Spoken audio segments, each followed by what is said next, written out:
Hello friends, welcome to Krishna tutorial hall. आज हम लोग साइंस के 40 महत्वपूर्ण प्रश्नों का टेस्ट लगाएंगे, तो आप लोग सभी टेस्ट लगाइए और अपना स्कोर कमेंट कीजिए। और हाँ, यदि आपको इसका पीडीएफ चाहिए तो आप हमारे टेलीग्राम चैनल से ले सकते हैं। फ्रेंड्स, टेस्ट शुरू करने से पहले एक बात मैं चाहता हूँ, अगर आप चैनल पर नए हैं, पहली बार मेरी वीडियो को देख रहे हैं तो चैनल को सब्सक्राइब कर लीजिए और बेल आइकन को प्रेस कर दीजिए ताकि आपको मेरी रेगुलर आने वाली वीडियो का नोटिफिकेशन मिलता रहे। और मेरी क्लास अगर आपको अच्छा लगता है तो लाइक करना मत भूलिएगा। चलिए शुरू करते हैं आज का टेस्ट। आज का पहला सवाल देखिए आपके सामने है। कहता है, कहाँ पर स्थित होने से वस्तु का प्रतिबिंब अवतल दर्पण की फोकस पर बनता है? फटाफट आंसर कीजिए। इसका सही आंसर होगा अनंत पर। अगर किसी वस्तु को अनंत पर रखा जाए तो उसका प्रतिबिंब जो है वो फोकस पर बनेगा।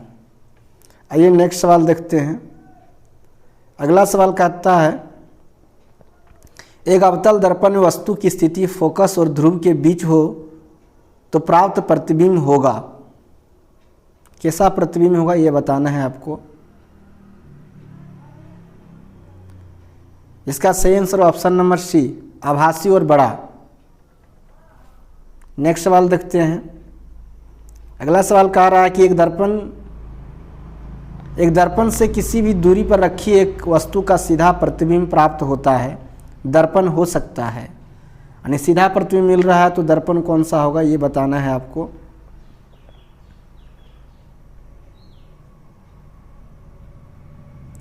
इसका सही आंसर होगा ऑप्शन नंबर सी, समतल अथवा उत्तल। नेक्स्ट सवाल देखते हैं।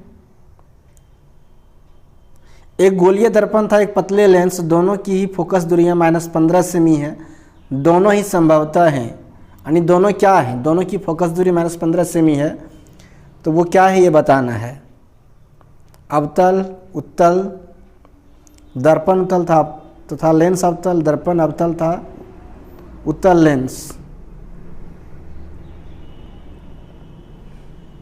ये बताना है आपको। इसका सही आंसर होगा ऑप्शन नंबर ए। आइए नेक्स्ट सवाल देखते हैं। अगला सवाल कह रहा है कि प्रकाश एक माध्यम से जिसका अपर्तनांक n1 है दूसरे माध्यम में जिसका अपर्तनांक n2 है जाता है। यदि आपतन कोण I था, अपवर्तन कोण R हो तो साइन I बटे साइन R बराबर होता है n1 के, n2 के, n1 बाई n2 के, n2 बाई n1 के। फटाफट आंसर कीजिए, आपका सही आंसर क्या होगा। इसका सही आंसर होगा option number D, n2 by n1 के।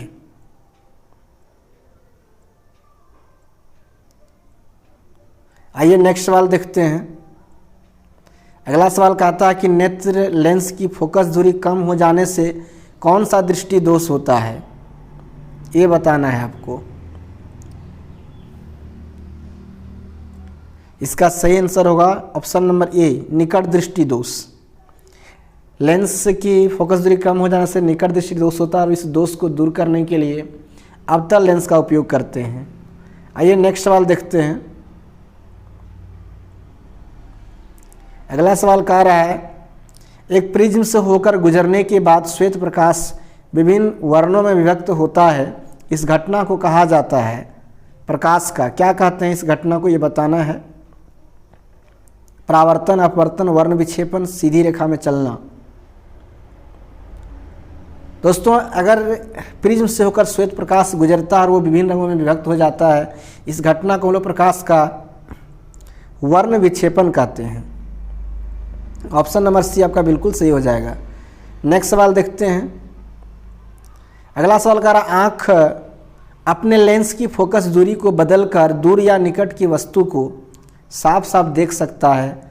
आँख के इस गुण को कहते हैं, क्या कहते हैं? आँख के इस गुण को समंजन क्षमता कहते हैं। ऑप्शन नंबर बी आपका बिल्कुल सही हो जाएगा। आइए नेक्स्ट सवाल देखते हैं। ओम के नियम में किसका मान नियत रहता है?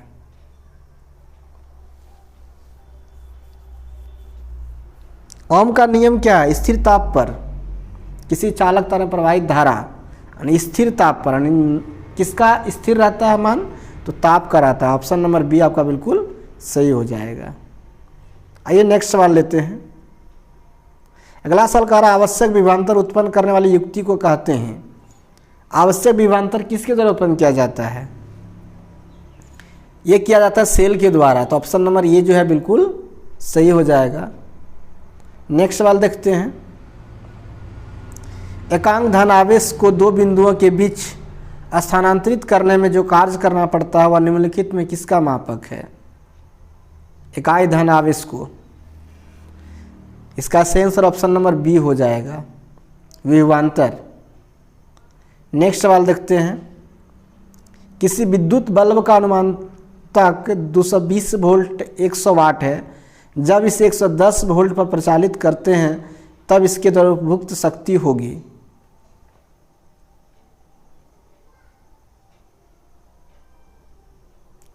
इसका सही आंसर हो जाएगा ऑप्शन नंबर डी, 25 वाट। आइए नेक्स्ट सवाल देखते हैं। किसी प्रोटॉन का निम्नलिखित में से कौन सा गुण किसी चुंबकीय क्षेत्र में मुक्त गति करते समय परिवर्तित हो जाता है?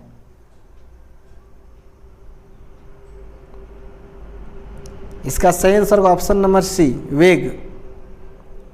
नेक्स्ट सवाल देखते हैं। क्लोरोफिल और सूर्य प्रकाश की उपस्थिति में पौधे वायु से कार्बन डाइऑक्साइड एवं पृथ्वी से जल ग्रहण करके अपना भोजन तैयार करते हैं। यह किस प्रकार की अभिक्रिया है? फ्रेंड्स आप थोड़ा प्रिंटिंग मिस्टेक हो गया है, यहाँ लिखाना था यह किस प्रकार की अभिक्रिया है। तो यह किस प्रकार की अभिक्रिया है? तो इस प्रकार की अभिक्रिया को हम लोग प्रकाश रासायनिक अभिक्रिया कहते हैं। ऑप्शन नंबर बी आपका बिल्कुल सही हो जाएगा। नेक्स्ट सवाल लेते हैं। अगला सवाल देखिए, कहता निम्नलिखित में सोना का संकेत है। बहुत ही आसान सवाल है। सोना का संकेत में हम लोग क्या बोलते हैं? AU बोलते हैं। ऑप्शन नंबर बी आपका बिल्कुल सही होगा। नेक्स्ट सवाल देखिए। समीकरण, यहाँ पे एक समीकरण दिया हुआ है क्यूप्रिक, थोड़ा सा मिस्टेक है फ्रेंड्स, कॉपर प्लस ऑक्सीजन होगा और बराबर बना है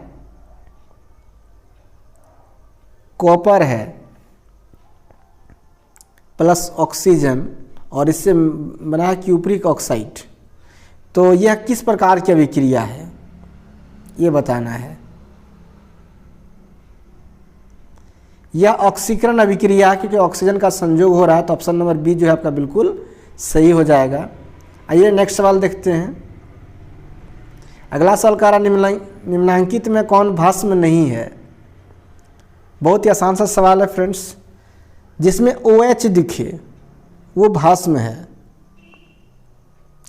और यहाँ पे सिर्फ एक सोडियम क्लोराइड जो है NaCl ये लवण है, तो ऑप्शन नंबर डी आपका बिल्कुल सही हो जाएगा। नेक्स्ट सवाल देखते हैं। अगला सवाल कह रहा है कार्बन डाइऑक्साइड जल से अभिक्रिया करके बनाता है। क्या बनाता है ये बताना है। इसका सही आंसर जो ऑप्शन नंबर बी, कार्बोलिक अम्ल बनाता है। आइए नेक्स्ट सवाल लेते हैं। निम्नांकित में कौन प्रबल भस्म है? प्रबल भस्म है।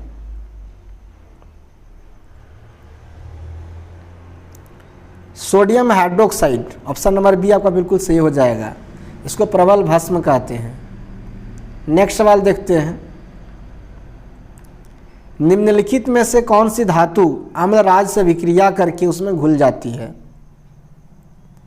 अम्लराज से अभिक्रिया करके उसमें घुल जाती है। इसका सही आंसर होगा gold, AU। Option number C बिल्कुल सही हो जाएगा। नेक्स्ट सवाल देखिए। निम्नलिखित में पीतल किसका उदाहरण है?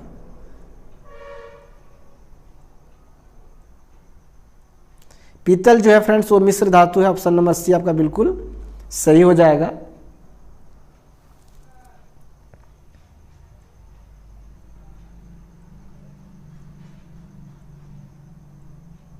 नेक्स्ट सवाल देखिए। निम्नलिखित में कौन विद्युत का सुचालक है? Sulphur, plastic, iodine, graphite.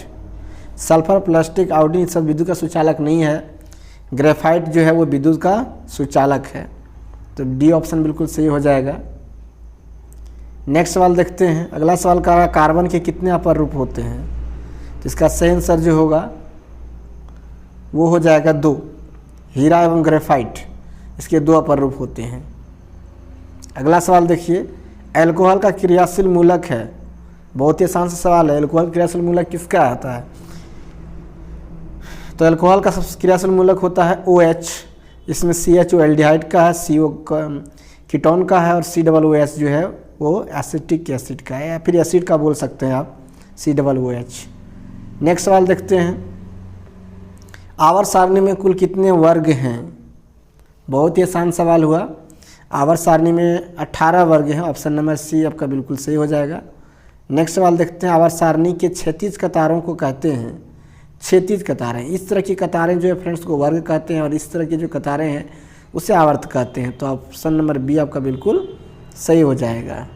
Next सवाल देखिए, वे पौधे जिनका पोषण सड़ी गली चीज़ों पर आश्रित होता है उन्हें कहा जाता है, उन्हें क्या कहते हैं? सड़ी गली चीज़ों पर जो रहता है उसे परजीवी कहते हैं। ऑप्शन नंबर ये आपका बिल्कुल सही हो जाएगा।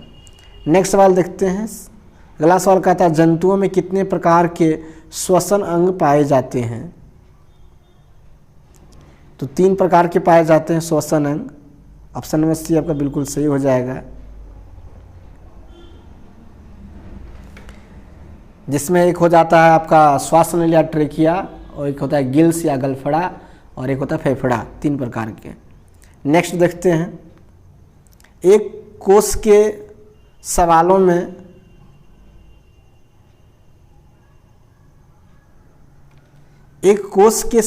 में सॉरी फ्रेंड्स, यहाँ पे सवालों होगा, एक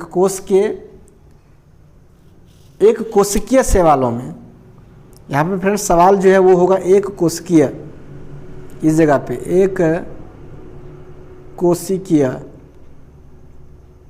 एक कोशिकीय सवालों में सवाल यहाँ पे होगा, सवालों में जल का परिवहन होता है, कैसे होता है ये बताना है, प्रासरण द्वारा, चालनी नलिकाओं द्वारा, विसरण द्वारा, जाइलम वाहिकाओं द्वारा।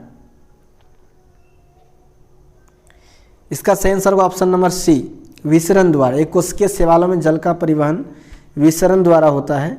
नेक्स्ट सवाल देखते हैं, अगला सवाल कहता है, पादप अपशिष्ट संचित रहते हैं, किस में रहते हैं? पत्तियों में, छाल में, कोशिकीय रिक्तिकाओं में, इनमें सभी में। इसका ऑप्शन नंबर डी बिल्कुल सही हो जाएगा, इन सभी में रहता है, अपशिष्ट संचित रहते हैं।